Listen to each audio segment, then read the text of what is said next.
Masa kecil Ernest Francois Eugene Douce Descartes.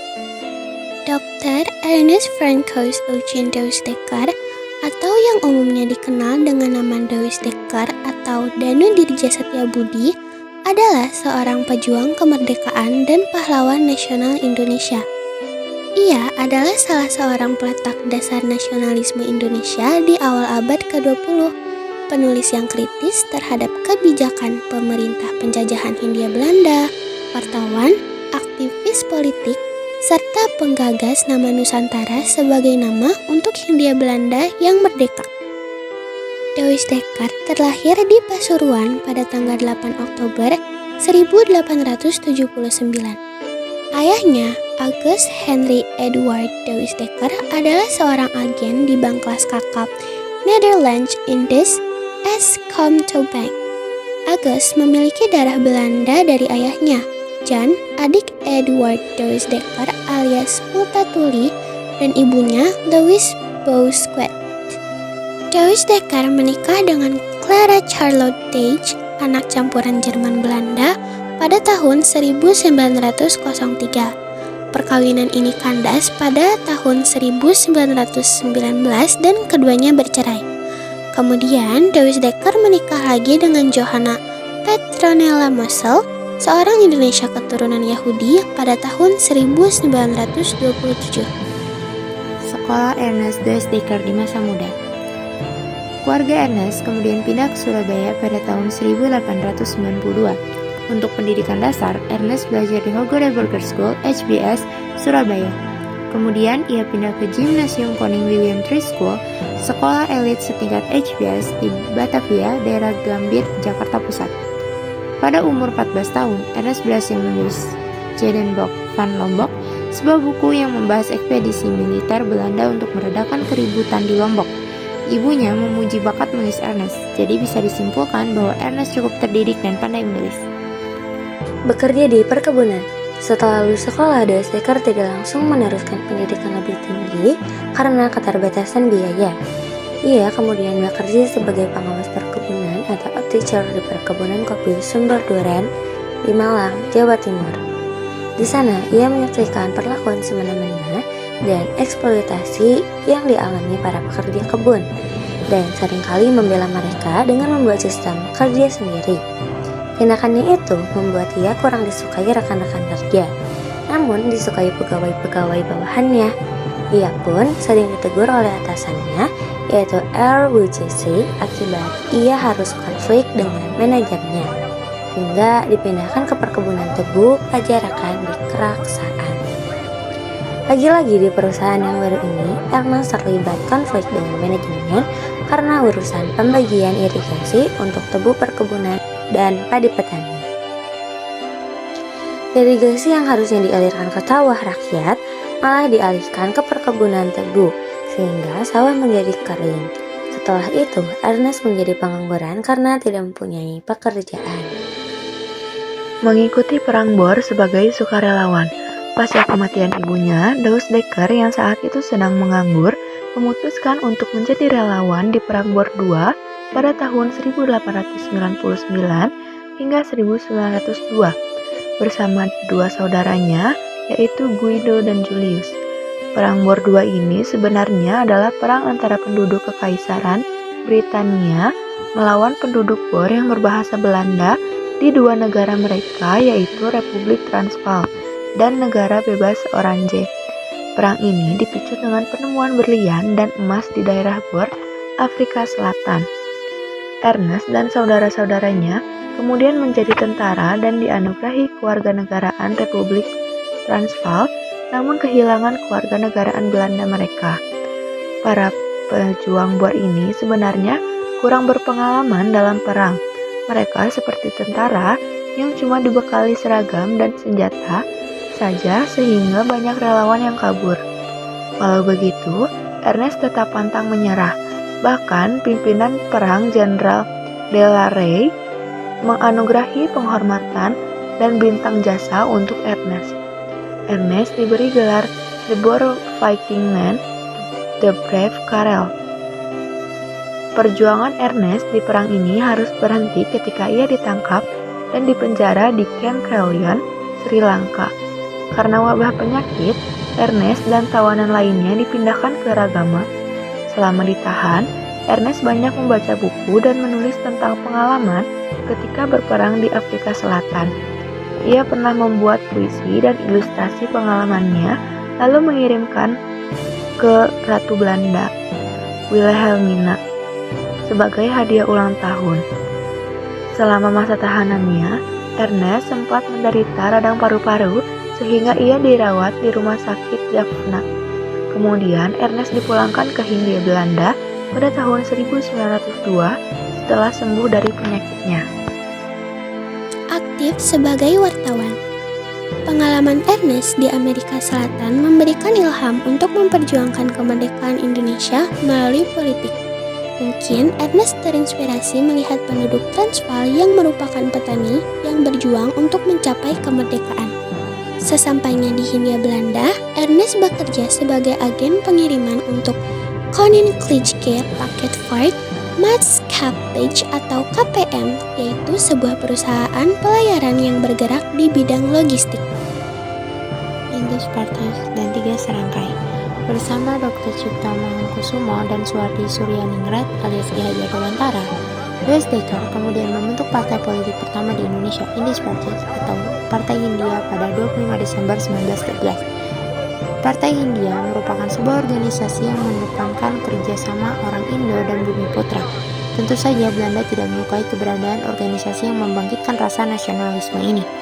Pemerintah Hindia Belanda menganggap organisasi ini radikal dan mengganggu keamanan, lalu membubarkan partai ini pada 4 Maret 1913. Partai Hindia memang bersifat non-kooperatif dengan pemerintah kolonial Belanda dan tidak segan-segan menyampaikan kritik pedas terhadap perlakuan Belanda terhadap rakyat Hindia Belanda.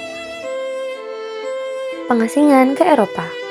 3 serangkai ini selanjutnya diasingkan ke Eropa karena Suwardi membuat tulisan yang berjudul Als ik in Neverland was, atau Seandainya Aku Seorang Belanda, di koran The Express yang menyantil pemerintah Belanda.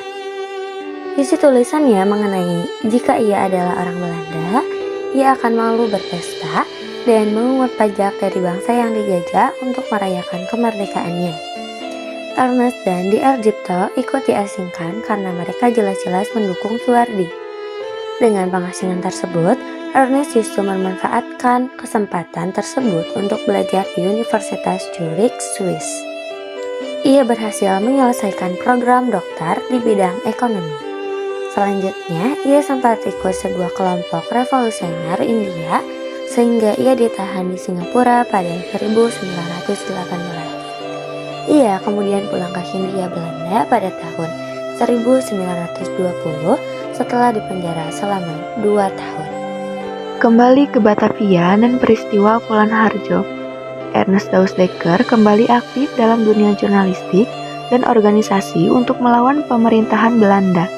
Pada tahun 1919, terjadi suatu peristiwa di perkebunan tembakau Polan Harjo, Klaten. Tondon air di peninggalan masa kolonial Belanda di desa kecamatan Polan Harjo sudah dikelilingi semak. Para buruh tani perkebunan tembakau Polan Harjo melangsungkan protes dan kerusuhan. Ernest dianggap terlibat dan terkena kasus karena ia dianggap mengompori para buruh tani melalui pertemuan mereka dengan orang-orang Insulinde cabang Surakarta yang ia hadiri pula. Ernest diadili pada tahun 1920 di Semarang dan diputuskan bebas. Masalah yang harus dihadapi Ernest tidak berakhir di situ. Ia dan surat kabar yang ia pimpin seringkali harus menghadapi rentetan pengadilan dan penahanan. Pendirian Kshatriyan Institute. Setelah melalui berbagai pengadilan dan penahanan, Ernest Dawes Dekker mulai beralih dari kegiatan jurnalistik ke penulisan karya semi ilmiah. Selain itu, ia juga mulai aktif di bidang pendidikan dan menjadi kepala sekolah MULO yang kalau dibandingkan dengan sekarang itu setingkat SMP. Pada tahun 1924, Ernest mengganti nama sekolah tersebut menjadi Kshatriyan Institute. Sekolah berperan besar dalam memberikan kesempatan pendidikan untuk pribumi, keturunan Tionghoa, dan Indo-Eropa. Materi yang diajarkan tidak hanya terbatas pada pelajaran baca, tulis, dan hitung, namun juga mengajarkan ekonomi dan doktrin untuk melawan penjajah. Pengasingan ke Suriname. Dawes Dekker dibuang ke Suriname pada tahun 1941 melalui Afrika Selatan. Di sana, ia ditempatkan di suatu kamp jauh di pedalaman sungai Suriname bernama Jordan Seven atau Padang Yahudi. Kondisi kehidupan di kamp sangat memprihatinkan, sampai-sampai Dawes Dekker yang waktu itu sudah memasuki usia 60-an sempat kehilangan kemampuan melihat. Ketika kabar berakhirnya perang, para interniran atau buangan di sana tidak segera dibebaskan. Baru menjelang pertengahan tahun 1946, sejumlah orang buangan dikirim ke Belanda, termasuk Dawes Dekker. Di Belanda, ia bertemu dengan Nelly Albertina Gazetma, seorang perawat, dan menikah dengan Nelly pada 8 Maret 1947. Nelly kemudian menemaninya kembali ke Indonesia. Kepulangannya ke Indonesia juga melalui petualangan yang mendebarkan, karena Dawes Dekker harus mengganti nama dan menghindari petugas intelijen pemerintah Hindia di Pelabuhan Tanjung Priok. Akhirnya mereka berhasil tiba di Yogyakarta, ibu kota Republik Indonesia pada waktu itu, pada tanggal 2 Januari 1947. Revolusi Kemerdekaan Indonesia. Setelah berhasil kembali ke Indonesia, Ernest Dawes Dekker banyak terlibat dalam jabatan penting di pihak Republik Indonesia. Ia pernah menjabat sebagai Menteri Negara tanpa portofolio dalam Kabinet Syahrir III selama hampir 9 bulan. Selanjutnya, berturut-turut ia menjadi anggota delegasi negosiasi dengan Belanda, konsultan dalam Komite Bidang Keuangan dan Ekonomi di delegasi itu, anggota DPA, pengajar di Akademi Ilmu Politik, dan terakhir sebagai Kepala Seksi Penulisan Sejarah di bawah Kementerian Penerangan. Pada masa ini, Ernest pernah menempati salah satu rumah di Kaliurang pada tanggal 21 Desember 1948. Ia ditangkap karena Belanda di kediamannya dengan alasan aksi polisionil. Ia diintegrasi lalu dikirim ke Jakarta untuk diinterogasi kembali setelah berjanji tidak akan melibatkan diri dalam politik lagi. Ernest dibebaskan karena kondisi fisiknya yang sudah lemah. Atas permintaannya, Ernest dibawa ke Bandung. Harumi pun menyusulnya ke Bandung. Setelah renovasi, mereka lalu menempati rumah lama yang dijuluki Jiwa Juwita di Lembang B. Akhir hayat Ernest Dawes Dekker. Sejak tahun 1948, kesehatan Ernest mulai memburuk. Di tengah kondisi itu, Ernest tetap sibuk dengan penulisan autobiografinya yang berjudul Jaar Consequent. Hingga akhirnya meninggal pada tanggal 28 Agustus 1950 dan dimakamkan di Taman Makam Pahlawan Ciputra di Bandung. Pada 9 November 1961, ia diangkat sebagai pahlawan nasional oleh Soekarno sebagai bentuk penghargaan atas jasa-jasa Ernest Dawes Dekker yang juga memiliki nama Danudirja Setiabudi. Nama Setiabudi dipakai untuk menamai jalan, stasiun, dan kecamatan.